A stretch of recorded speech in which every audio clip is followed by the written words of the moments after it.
Karen, thank you so much for having me today. We're in your workshop. We are surrounded by beautiful leather pieces. Tell me when you first started to identify as an artist. Well, actually, as a young child, I did, we did numerous things as kids.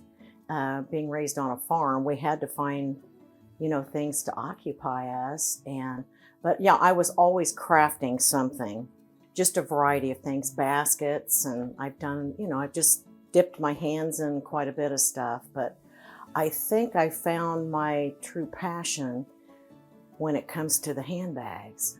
I had a friend ask me one time if I'd ever made any, and I said, no, I haven't made handbags. I've done numerous other things. So I just started out, with one bag. Actually, I have the bag here today. Oh.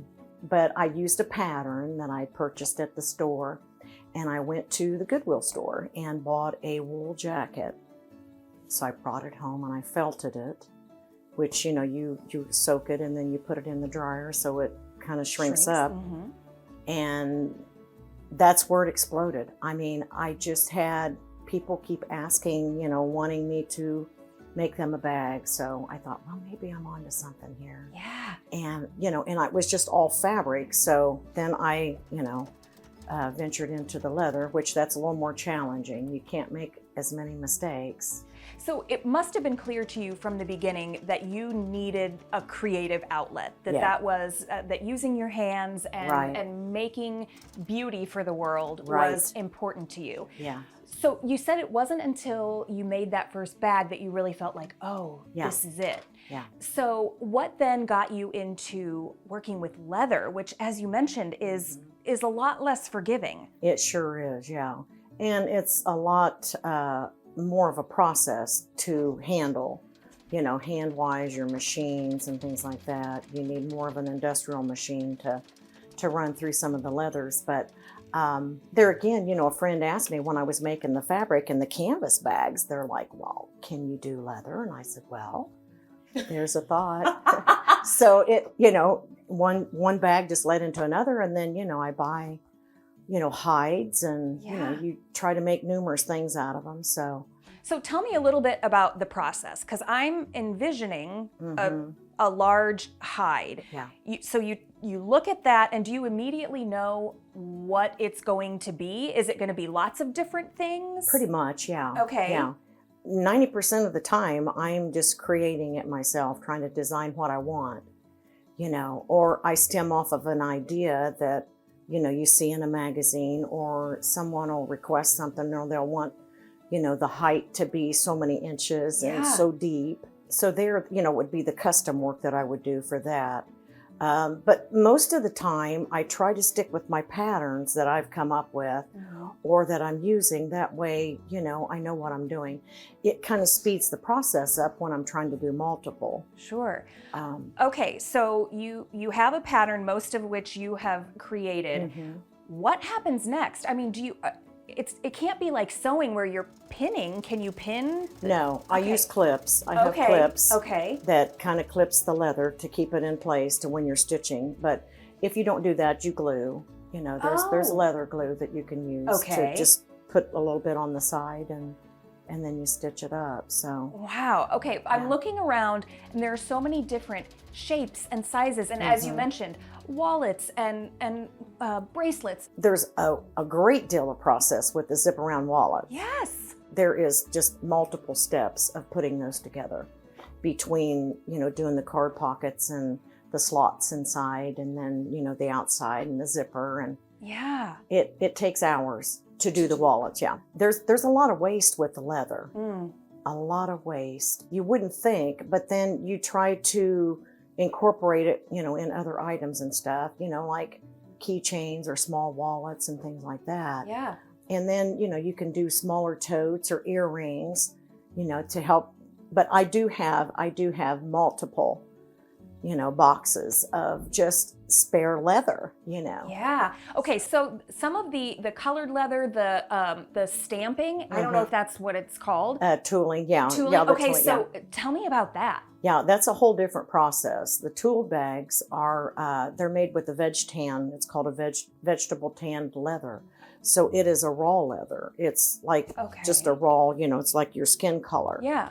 And then you have to wet it, and then you do your stamping on it or your carving on it.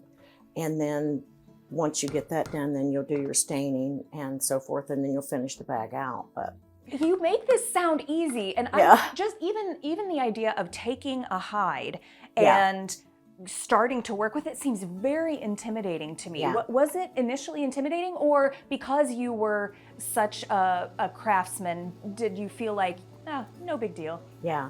Well, kind of. I mean, you just kind of have to just jump in and do it. Yeah. That's how I learn, Yeah. And I think others can hopefully learn from that too. You may not think that you can do it, but I never dreamt that I would be a bag maker. Yeah. Yeah. But I just jump in there and I do it.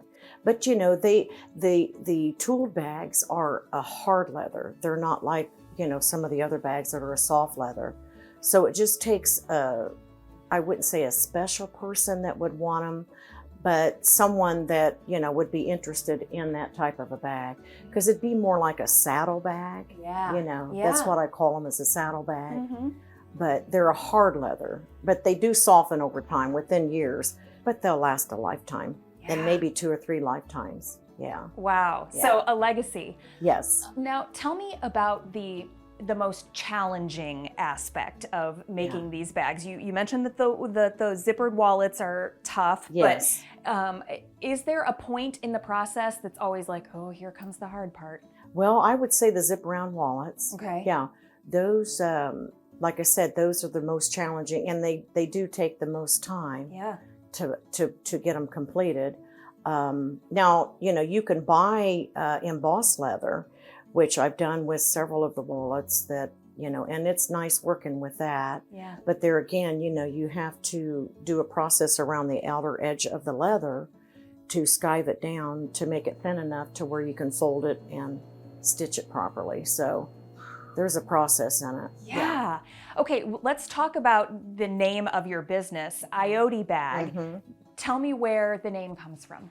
Well, Ioti Bag stemmed from my mother. My mother's middle name was Iota.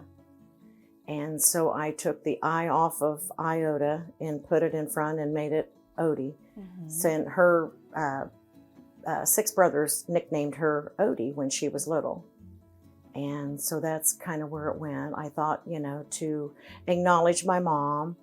Yeah. She's been gone about 40 years now. So she always carried a handbag, and she always just looked so beautiful. And she had everything, everything in it that she needed. Always a brush and a compact. Yes, like a true mom. Yep. I can relate. Yep. But I love, like I just mentioned, that these are things that can be passed down. So the fact that even the name of your bags is a tribute and a legacy to your mom is so special. Yeah. When I talk to artists, it's so cool to think, this stuff didn't exist before. Right. You brought it into the world, right. and that's so great. Yeah.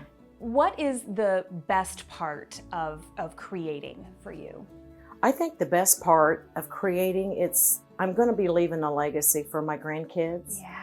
I think the grandkids are going to look back and say, hey, that was my grandma. Mm-hmm. That's her handbags right there, Yes. Maybe they'll say that someday, but yeah. That's my grandma, and her bags were named after her mother. Her mother, yes. Yes, and I can pass this down to my children. Hopefully the kids will, one of them will latch onto it, because I've got 2 of them that are really, pretty good artists. So I think that those 2 girls will take on, the aspect of carrying it on, maybe. Yeah. Yeah. I like to ask artists what art has taught them about themselves. And that feels like an interesting question, especially for you, since you have been an artist since you can remember. But are there any lessons that you've taken away from it? I think the biggest lesson for me is that I can bring things to people and make them smile. not only make them smile, but I mean, I've seen, we've been out shopping and I've seen several people carrying my handbags. And I thought, okay, that's my bag. What a So trip. that's pretty cool. Yes. Yeah, that's pretty cool. Especially in a world of fast fashion where Yeah. you can, Amazon something on your Right. doorstep 2 days later, to know the blood, sweat, and tears that go Yes. into each of Yes. these beautiful pieces. Yeah. Really special. Yeah. This has been so delightful. Oh, Thank well, you thank so you much so for much, having Emily. me, and thank you for bringing so much joy and beauty into the Yeah, world. thank you so much.